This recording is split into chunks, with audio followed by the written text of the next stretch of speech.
kay story ani akong garden, small garden mga igsoon. Nako isa ka komentor, nag-ingon siya na basin daw ang baka daw yung mga nilalagay ko na mga figurine dyan sa garden ko kagaya niyan. Or ayun yun, yung nakakatakot doon.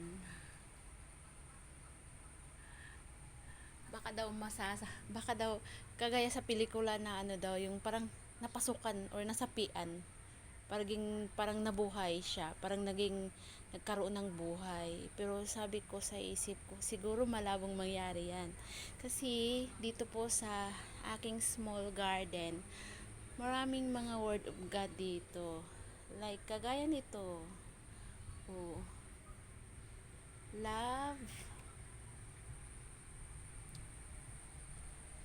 God. And then, mga verse. Oh, Mark 13:31. Ayan. Ayan, mga verses yan. Ayan, mga verses yan. At saka ito.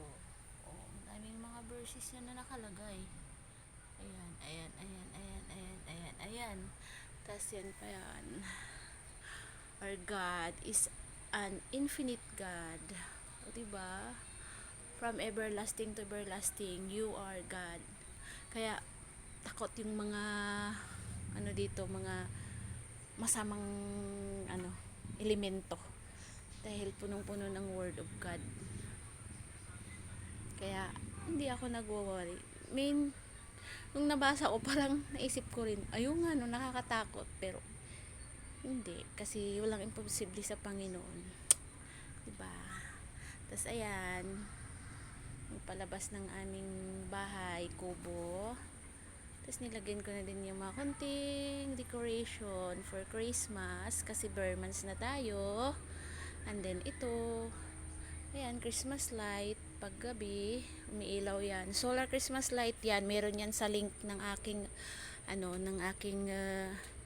mga na-downloads na videos. Meron akong doon, affiliate ng Shopee.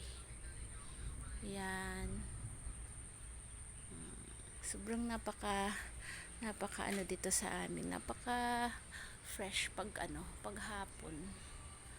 Yan. Huwag niyo nang pansinin yung masa labas. Mga kalderong kailangan pang hugasan kaya nandyan lang sa labas nakalagay.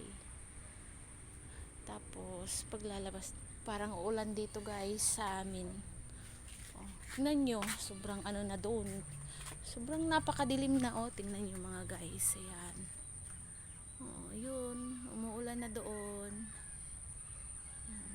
Tapos yun yung alaga naming manok. Ayan. 3 na lang ang naiwan na anak niya kasi kinain ng pusa ang 4 instead na 7 sana yan sila pero 3 na lang. Yan. Yun yung paligid dito sa amin guys. Yan. Thank you everyone.